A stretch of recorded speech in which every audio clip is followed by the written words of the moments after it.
Morning, everybody. It's Friday morning, getting ready for my clients, and this is my last day before I go on vacation. All right, my name is Don Self, and I'm a licensed professional counselor. I'm here in Grand Junction, Colorado. I'm licensed in the state of Colorado. The videos that you see on this channel are for education purposes only. They're not meant for diagnostic or treatment purposes. And it's to answer questions that people might have about mental health, illness, and how we kind of keep everything together. So I've been recently talking a lot about fear, and the last video that I did was about rational versus irrational. The coronavirus that we're going on that's occurring, the epidemic that's occurring right now, what we're seeing is a lot of behavior coming from the right side of the brain. So the right side of the brain, again, this is where we have all sorts of we have negative emotions there that manifest. We have negative memories. We have body memory, visual memory, all of these things that occur. And again, when this part of the brain activates, this part of the brain goes offline. And this is more of our rational, logical portion of our brain. And, a lot of the skills that we rely on occur over here, and we don't have access to them. And it leads to some of the behaviors that we're seeing, such as buying, tons and tons of toilet paper. Or my wife said that last night she went to the store to get some just our regular supplies, and she buys like chicken thighs and completely out. Maybe a coincidence, I don't know, but it could be just people really storing up for these things. And because we don't have access to, and it's good that we be prepared because but since we don't have access to this logical portion of our brain, we may have a tendency to over purchase. So anyway, I thought today I would talk about a couple of things that work well with people that I work with, and when it comes to anxiety and fear. So I wanted to talk to you and demonstrate for you a couple of techniques.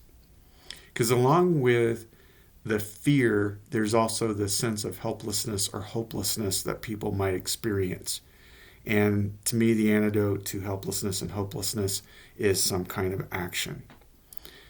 Now, the object of these two techniques is to provide you some mechanical, these are mechanical. This is using the mechanics of your body to reduce your anxiety, to reduce your fear. First one, it's really simple. Just breathing, just taking a deep breath. Now, sometimes when people breathe, it looks like this. And even though that seems like a really deep breath, I'm really using my chest to really bring that in. So what I really want to do is I want my belly to expand. So if I'm taking a deep belly breath, you're not even really going to see my shoulders move at all. So I'm going to take one hand, I'm going to place it on my belly, and I'm going to breathe deeply and allow my stomach to push my hand forward.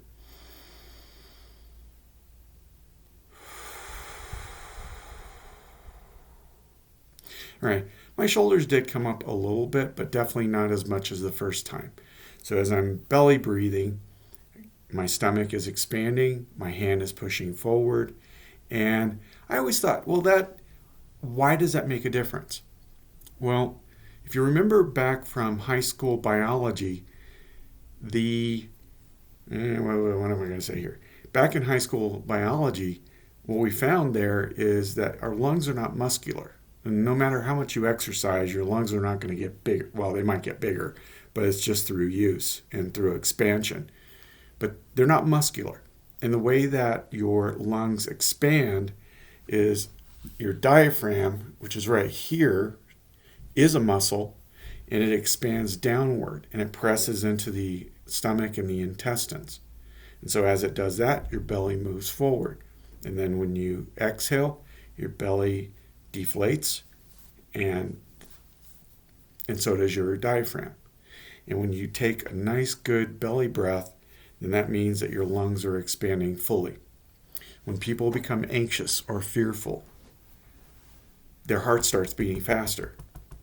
One of the reasons why their heart is beating faster is their breathing has become shallow, and they may not even be aware of it.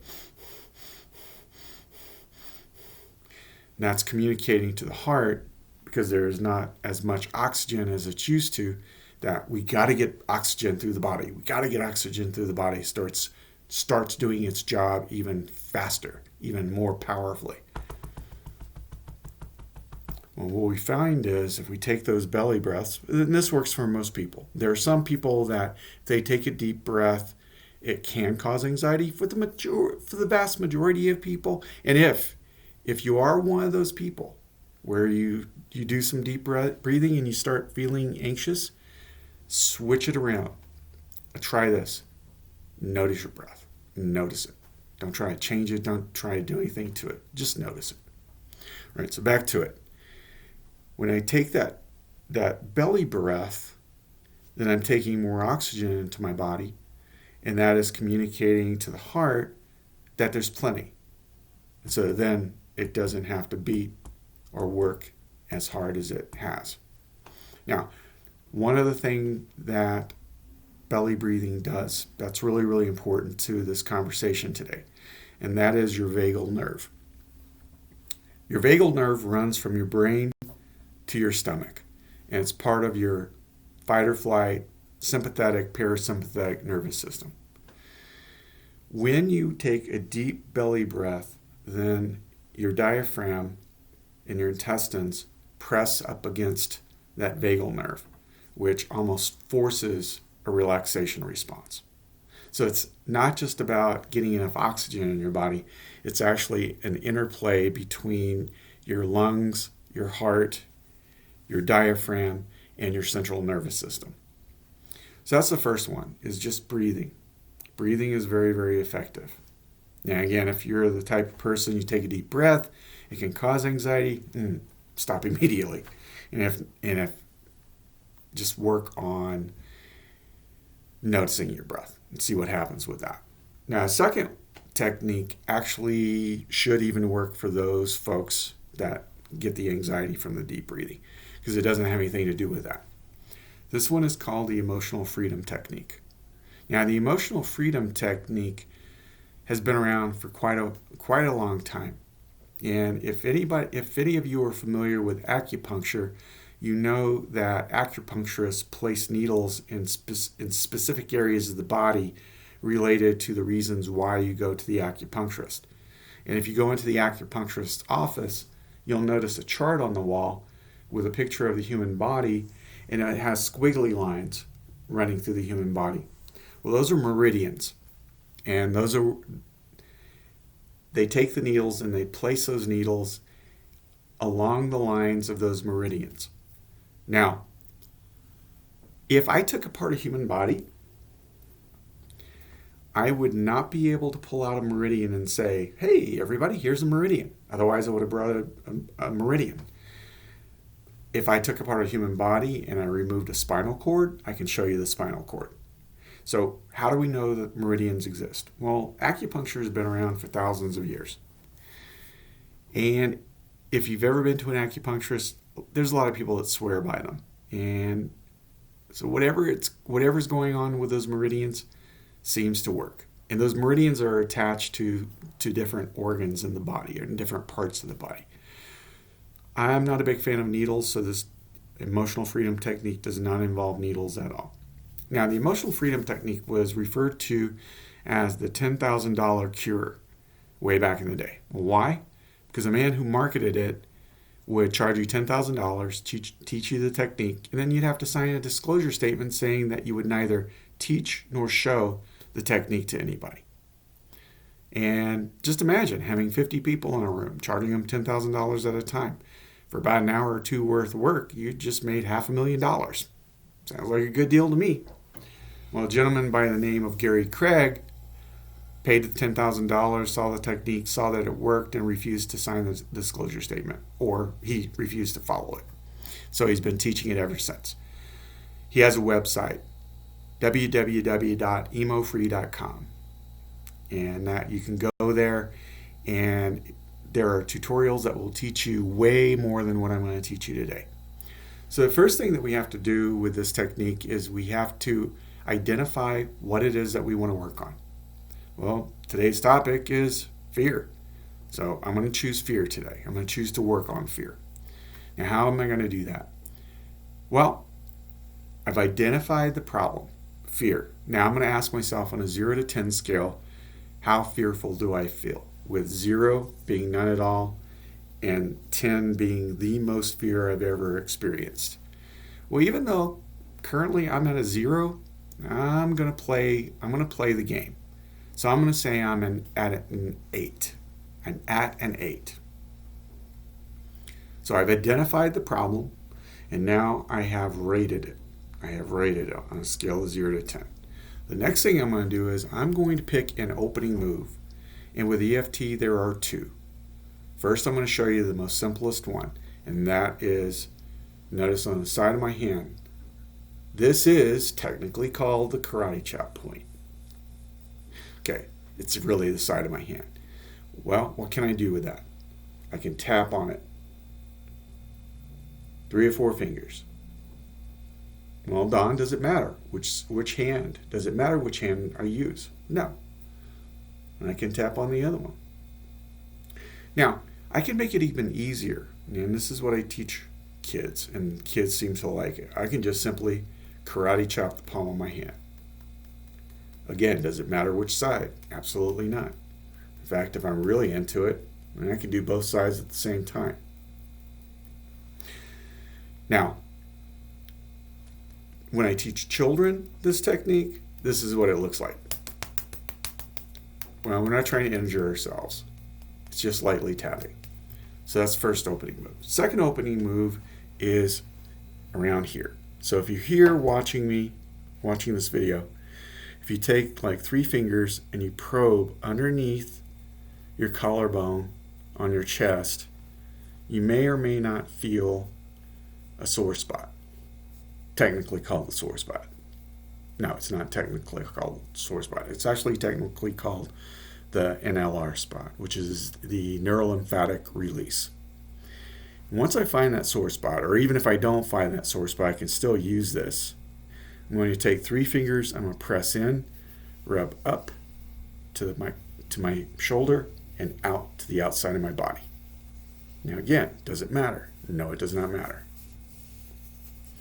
If I feel really, really fearful today, I can do both sides. All right, now why? Before I go on to the next part, why would there be a sore spot? Well, underneath your collarbone, there are lymph nodes. Your lymph nodes are very important to your lymphatic system. It's part of your immune system. It is a circulatory system, just as the blood circulatory system. The only thing is, your blood circulates through the pumping of your heart. With the lymphatic system, the pump is your body. And so your physical movement pumps lymphatic fluid throughout your body. And one of the complicated parts is the pumps and the valves in that system are all pointed upwards. So the object of the game in the day is to get enough movement so that lymph fluid is pumped up towards your chest, towards your throat, so that it can circulate again. And folks that are older may have had the experience of having, or maybe not even older people, but to have fluid collect around your ankles. Well, that's lymphatic fluid, most likely. And so things like rebounding, jumping on a trampoline, running, any type of physical movement that requires up and down movement is going to be very good for the lymphatic system. And the reason for the soreness is toxins also have a tendency to store themselves in the lymph nodes. So as you're pressing in and rubbing that sore spot, you could possibly be breaking up toxins as well. So opening moves: karate chop, neurolymphatic release. So then I'm going to show you the rest, the second, I'm getting ahead of myself. So along with the karate chop or the NLR the neurolymphatic release, we're going to say some things. We're going to say something as we do this. And it's a magical formula. And the magical formula is in two parts. The first part is I have to identify the problem. So I'm working on fear right now, even though I feel fear. Even though I feel fear.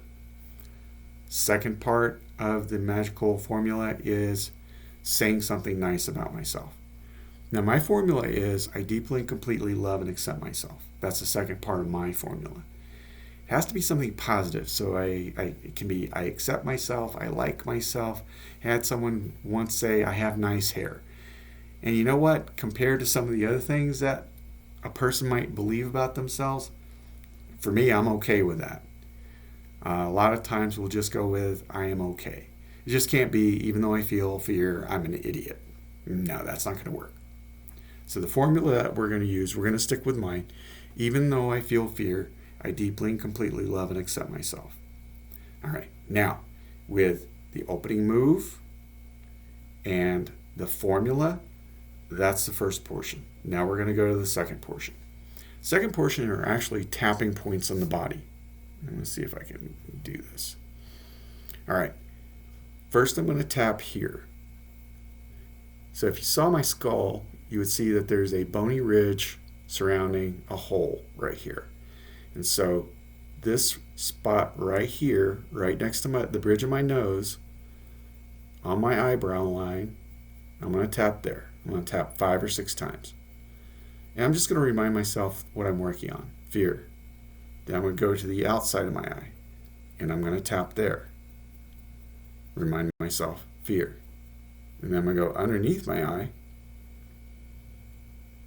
fear. Underneath my nose, underneath my lips, underneath my collarbone, not the NLR spot, but collarbone, underneath my armpit, up here. The guys, I tell them this is where your bra strap would be if you had a bra. Then the top of my head. And then regardless of how I started, whether I started here or here, I end here. Now I'm going to go back to the top and I'm going to put all this stuff together. The first portion of this, I'm going to do 3 times. So just to make it easy, because this is the one that people use most often. And there is, as far as I know, there's no research saying that this or this is more effective. So we're going to just do this. And if you want to, you can follow through with me if you want. Even though I feel fear, I deeply and completely love and accept myself. Even though I feel fear, I deeply and completely love and accept myself. Even though I feel fear, I deeply and completely love and accept myself. 3 times. Now we're going to go through the sequence. Fear. Fear. Fear. Fear. Fear. Fear. Fear. Fear. 2 more times. Fear. I'm just doing this 5 or 6 times. Fear. The tapping. I'm doing the tapping 5 or 6 times. Fear. Fear. Fear. Underneath the collarbone. Fear. Fear. Fear. 1 more time. Fear. Fear. Fear. Fear. Fear. Fear. fear,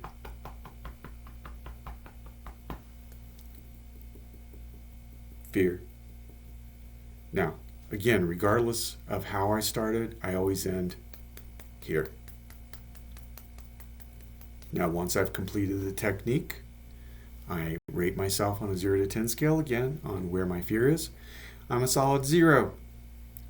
All right, I was pretending, okay, started as an 8. Well, let's pretend for the moment that I move from an 8 to a 4. Then what could I do? Simply do the technique again. If I can get it from an 8 to a 4, then there's no reason why I can't get it from a 4 to a 0. So, now, there are a couple of types of people when it comes to EFT. First type of people is you're distracting your mind. Well, if you say you have a headache and I give you a pill and I say, hey, this is going to take care of your headache, and your headache goes away, and then 2 hours later I say, ha ha ha, that was a sugar pill. The question is, did your headache go away?